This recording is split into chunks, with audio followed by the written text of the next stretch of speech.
আসসালামু আলাইকুম। শিলনা রান্নাঘরে নিয়ে আসলাম দারুণ মজাদার একটা রেসিপি।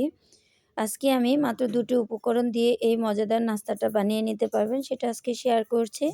তাহলে কথা না বাড়িয়ে চলুন শুরু করা যাক। এখানে আমি একটা বেগুন নিয়েছি। বেগুনটা আমি এরকম স্লাইস করে কেটে নিয়েছি।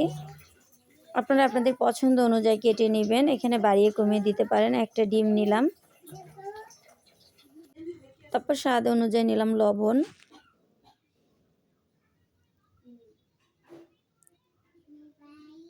হাফ চা চামচ নিয়েছি হলুদের গুঁড়া, হাফ চা চামচ ভাজা জিরার গুঁড়া, হাফ চা চামচ শুকনো মরিচের গুঁড়া,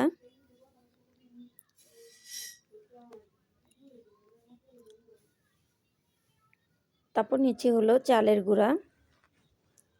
এখানে আমি 2 চা চামচ চালের গুঁড়ো নিয়েছি, একটু চর্চা করে নিলাম। 2 চা চামচ কর্নফ্লাওয়ার নিলাম।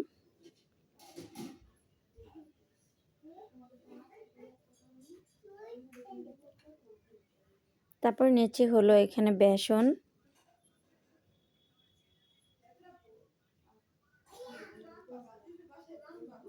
2 চা চামচ বেসন নিলাম। তারপর আমি এখানে নিচ্ছি হলো ধনিয়া পাতা।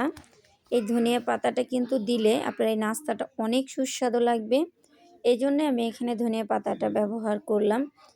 এই নাস্তাটা যদি একবার হলো এভাবে বানিয়ে নেন, আপনি চায়ের সাথে একজন বন্ধু আসলেও আপনি চায়ের সাথে এই নাস্তাটা দিয়ে নিতে পারবেন। কারণ হচ্ছে এটা মাত্র আপনার কিচেনে যা থাকে সেই উপকরণ দিয়েই কিন্তু আপনি নাস্তাটা বানিয়ে নিতে পারতেছেন।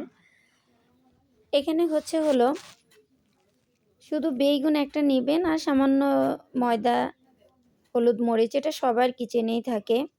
আর এইভাবে যদি নাস্তাটা বানিয়ে নেন, একজন মেহমান চলে আসছে, কি বানাবেন? একটা নাস্তা বানিয়ে নিতে পারবেন।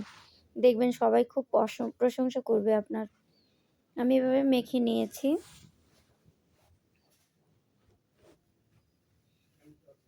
তারপরে হলো আমি এখানে তেল নিয়েছি। তেলটা কিন্তু আমি আগের থেকে একদম লো হিট দিয়ে দিয়েছি। কারণ এইখানে তেলের আঁচটা একদম লোতে রাখবেন। কারণ হচ্ছে না হলে কিন্তু উপরের ময়দাগুলা পুড়ে যাবে, কিন্তু ভিতরে কাঁচা থেকে যাবে। তাই চুলার আঁচটা মিডিয়ামে দিয়ে নাস্তাগুলো ভেজে নিতে হবে।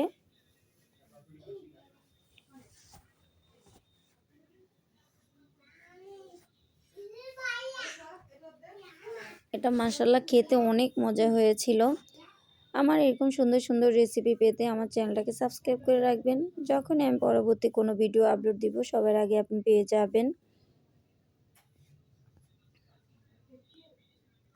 আসলে আমি অনেক দিন ভিডিওগুলা ছাড়ি নাই, বন্ধ রেখেছিলাম। আমি অনেক অসুস্থ ছিলাম, তাই নিয়মিত ওইভাবে ভিডিও আপলোড দিতে পারি নাই। তাই আমার পুরান বন্ধুরা যারা আছেন সবাই আমার পাশে আসবেন, আমার পাশে থাকবেন। একজন আরেকজনের পাশে থাকবো ইনশাল্লাহ।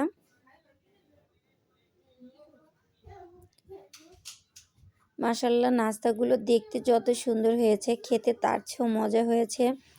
বাসায় খুব প্রশংসা করেছিল সবাই। তাই আপনারা একবার হলো বাসায় ট্রাই করবেন। আর এই নাস্তাটা খেতে কীরকম হয়েছিল আমাকে কমেন্ট করে জানাবেন। আমি চুলার আঁচটা মিডিয়ামে দিয়ে উল্টিয়ে পাল্টিয়ে ভেজে নিচ্ছি।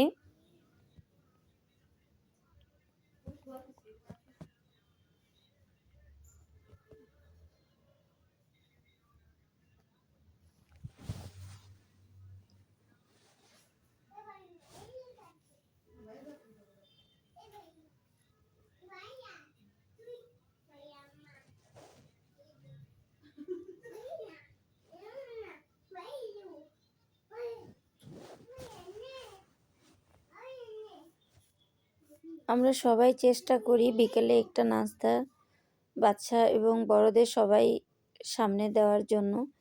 তাই যদি এরকম অল্প কিছু উপকরণ দিয়েই বিকেলের নাস্তাটা দিতে পারেন, তাহলে তো আর কোনো কথাই নেই।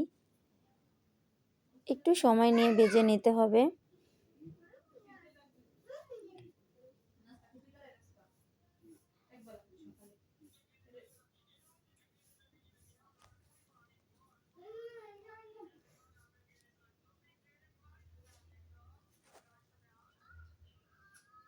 মাশাআল্লাহ অনেক সুন্দর হয়েছে।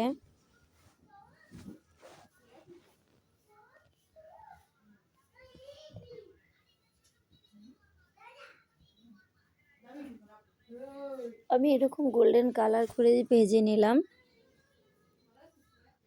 আপনারা আপনাদের পছন্দ অনুযায়ী কালারটা করে ভেজে নেবেন।